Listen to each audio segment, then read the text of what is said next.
I answered my husband's call while I was still in another man's car, my hand resting on his thigh like it belonged there. That's the part I can't stop replaying. You have to understand, I wasn't drunk. I wasn't confused. I knew exactly who I was with and exactly who was calling. Clive's name lit up on the screen, and for a second, Beck squeezed my leg like he was reminding me to breathe. I put the call on speaker and tried to sound normal, like I was just running late from the school fundraiser. I even laughed at something Clive said. Beck didn't move his hand. He just watched my face the whole time, calm, steady, like he was studying me. Like he already knew I wasn't going to pull away.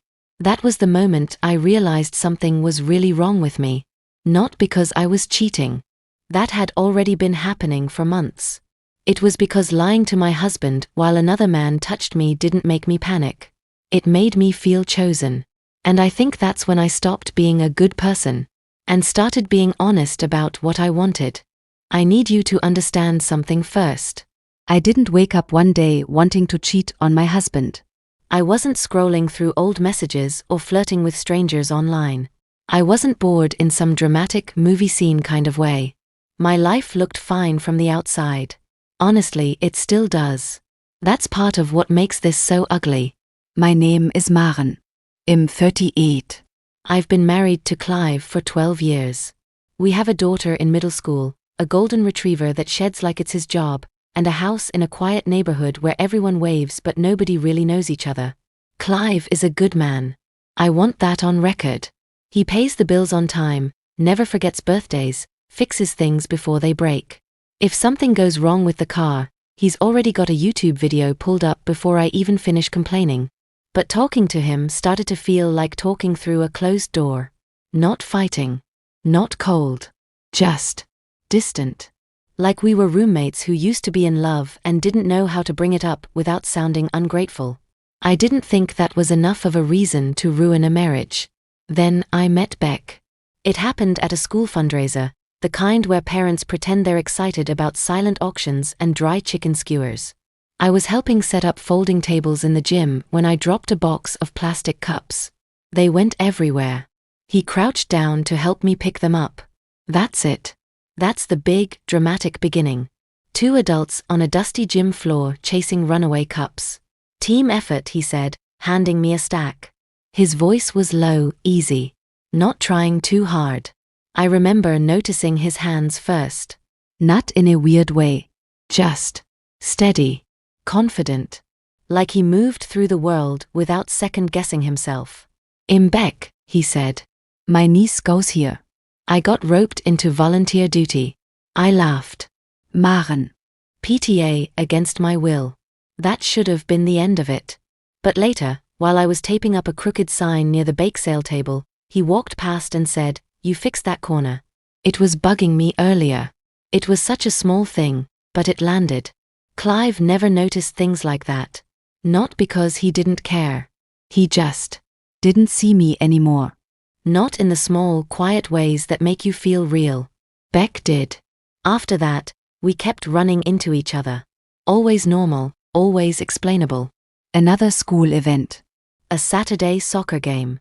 Once at the hardware store when I was staring at light bulbs like they were written in another language. "Warm light," he said, reaching past me for a box. "Unless you want your kitchen to feel like a hospital." I smiled the whole drive home. Nothing happened. That's the part one kept telling myself. Nothing happened. But I started thinking about him when I didn't mean to. I'd be folding laundry and remember the way he leaned against the wall when he talked, like he had nowhere else to be. I'd be brushing my teeth and replay a joke he made 2 days ago. I started putting on mascara to run errands. Just in case. I told myself it was harmless. I'm allowed to find someone interesting. I'm married, not dead. The first time we had a real conversation was in the school parking lot after a late meeting. Everyone else had left. The air smelled like wet pavement and someone's leftover fast food. You ever feel like this place runs on moms who are one inconvenience away from losing it? He asked. I laughed too hard. Like head reached inside my chest and pulled out a thought I didn't know how to say out loud. We stood there talking for almost an hour. About nothing important. Work, kids, How weird it is getting older and still feeling like you're pretending to be an adult. He listened in a way that made me forget to check my phone. When I finally got home, Clive was on the couch half asleep, the TV still on. Meeting run late? He mumbled. Yeah, I said, slipping off my shoes. My heart was still racing, and I didn't even know why. That was the first lie that felt like something. Not because it was huge, but because I liked having something that was just mine. After that, it became a pattern. Not planned. Just easy. We'd talk at events, then start texting about normal things. School reminders. A joke about the terrible coffee at the rec center. A picture of a ridiculous lawn decoration someone put up too early for Halloween. Then the texts got longer. How'd your day go, really? Are you actually okay, or just saying that? Clive and I still talked. We still ate dinner together, still watched shows, still did all the normal married people stuff. But I noticed something I didn't want to admit. I was saving parts of myself for someone else. I'd start to tell Clive a story, then stop halfway because I'd already told Beck.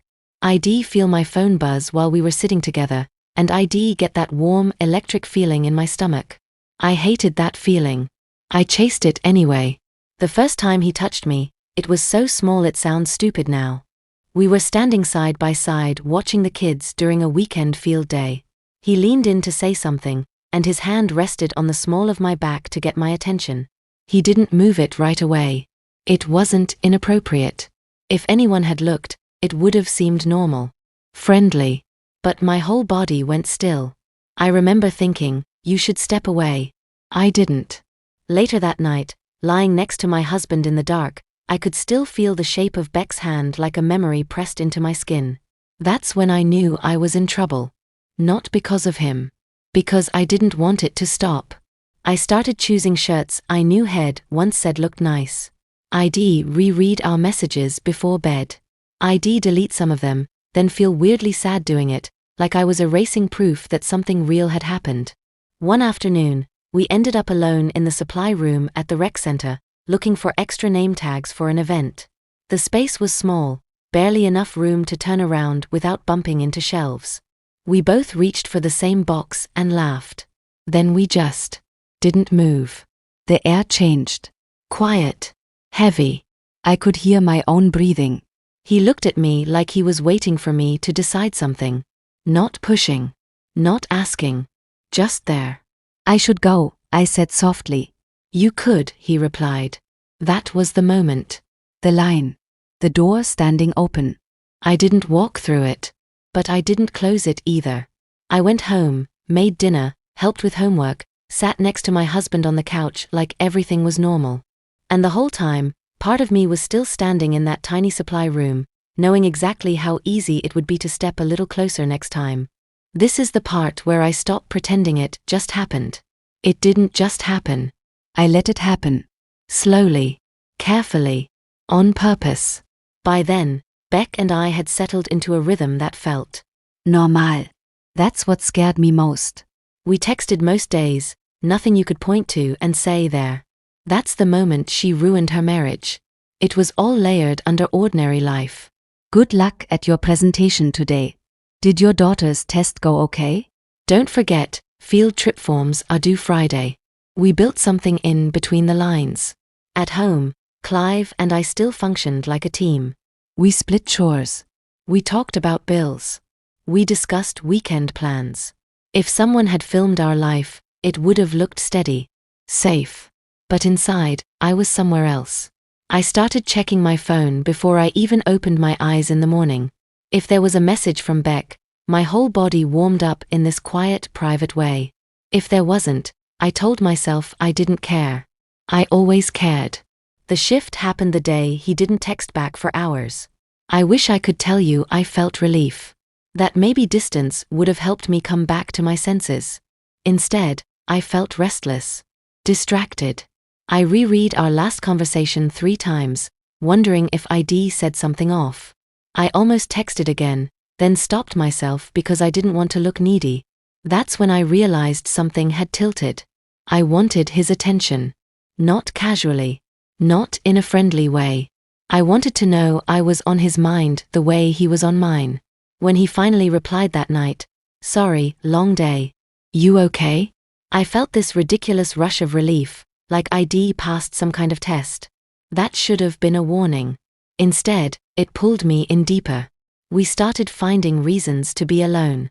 Still innocent on paper. Helping clean up after events. Walking to the parking lot together. Sitting in his truck for just a minute to finish a conversation. He never rushed me. That was part of his power. Beck didn't push. He didn't beg. He didn't flirt in an obvious, showy way. He just paid attention. Held eye contact a little longer than necessary. Let silences stretch until my heart started pounding. He made me lean in. One evening, we were sitting in his truck outside the community center. It was raining lightly, tapping against the windshield, blurring the streetlights into soft halos. We'd been talking about marriage. Not ours specifically, just in general. "You ever feel like people stay because leaving would be too disruptive?" he asked quietly. I stared at the dashboard. "I think people stay because they're loyal." He glanced at me. "Those aren't always the same thing." The air got thick after that. Not awkward. Charged. I could feel the space between us like a physical thing. A decision waiting to be made. "I should go home," I said, but I didn't reach for the door handle.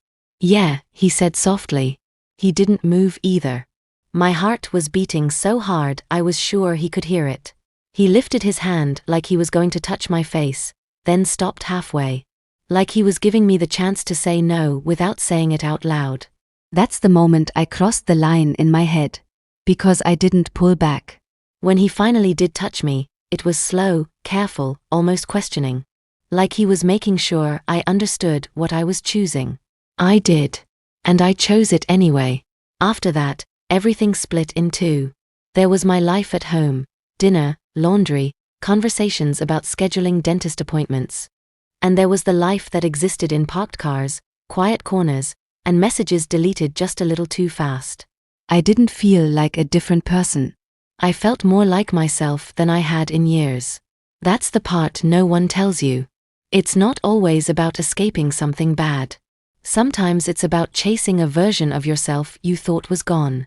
With Beck, I wasn't someone's wife or someone's mom. I was a woman he looked at like I was the only thing in the room. And I got addicted to that look. I started taking small risks. Letting my hand linger on his arm in public for half a second too long. Sending a message I'd normally think twice about. Watching how he reacted when I pulled back a little. I tested him.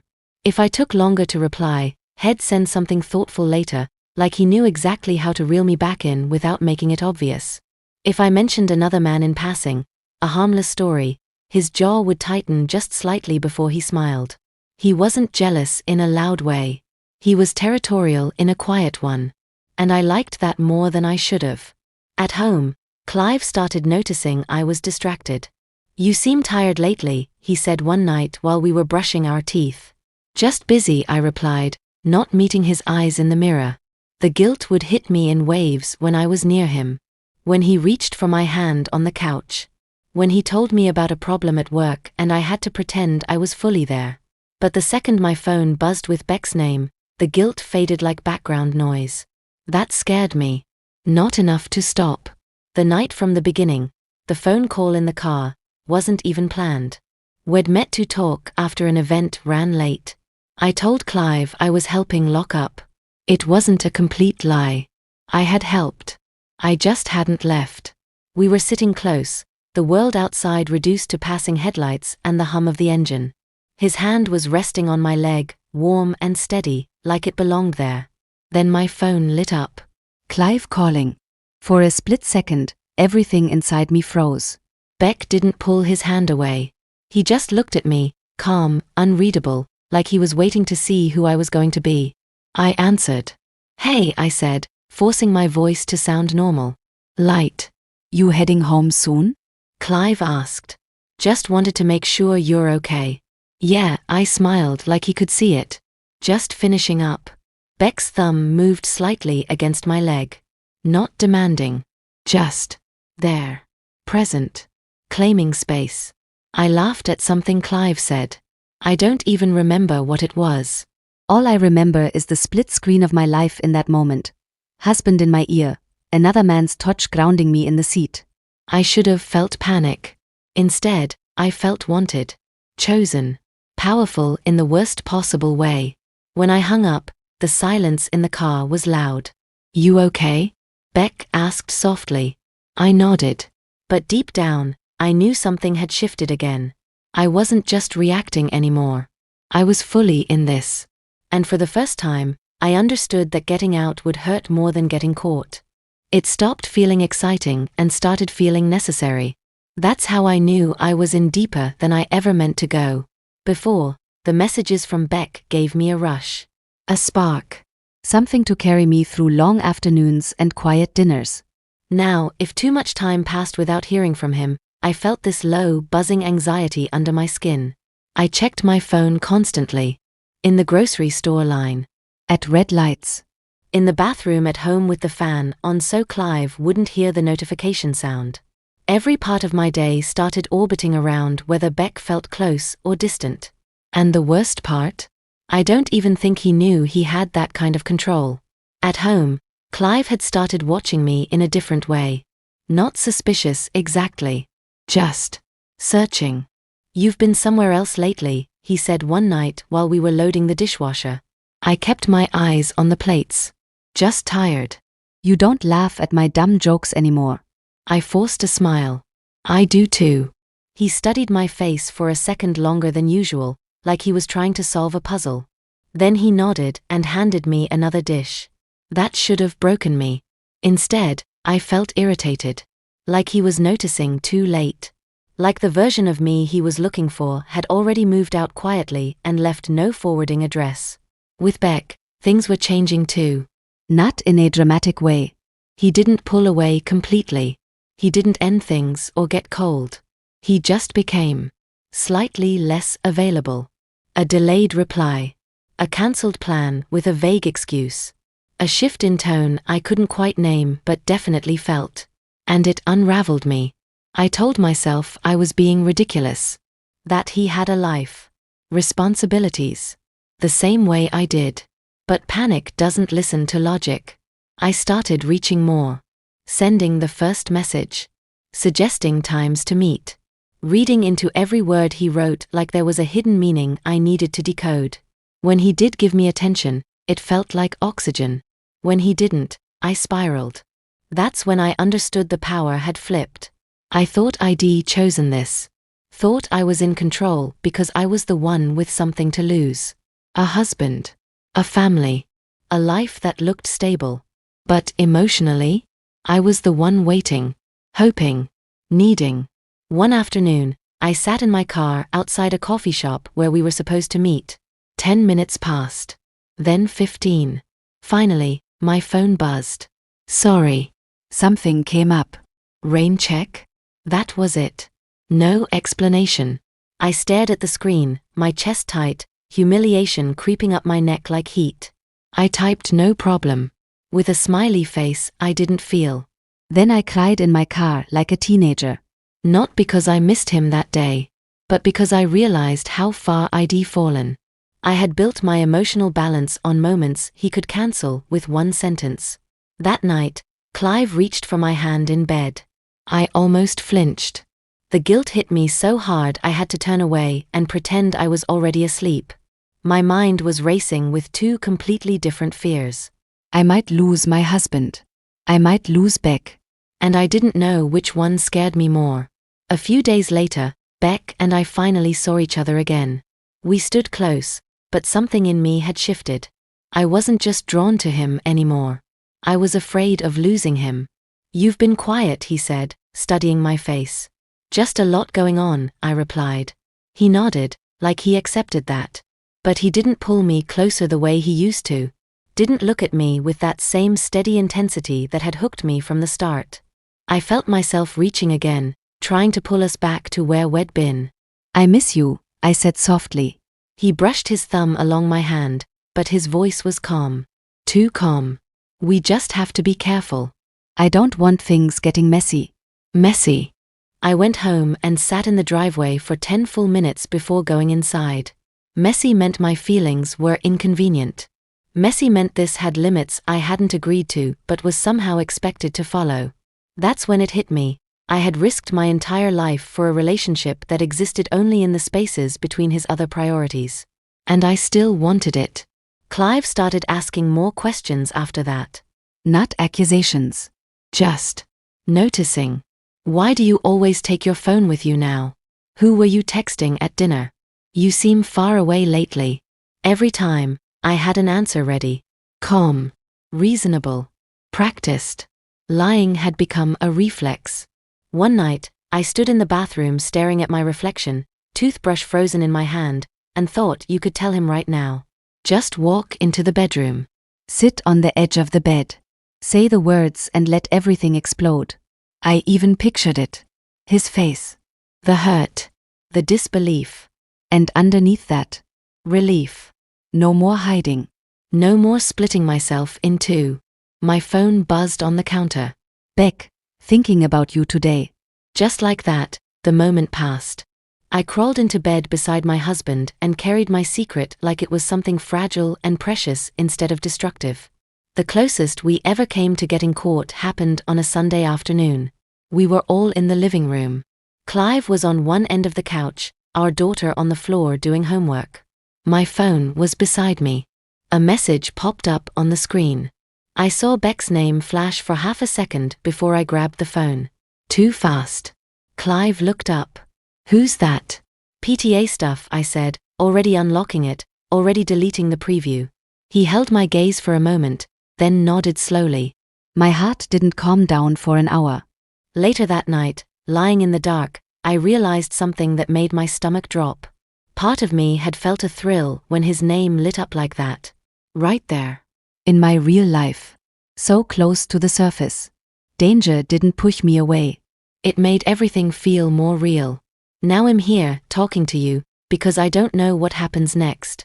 I don't know if I'm going to end it with Beck or fall even harder trying to get back what we had in the beginning. I don't know if I'm going to confess to my husband out of guilt. Or desperation. Or just exhaustion from carrying this alone. All I know is tomorrow I'll probably wake up, check my phone before my feet hit the floor, and hope there's a message waiting. And if there is, I already know I'll answer.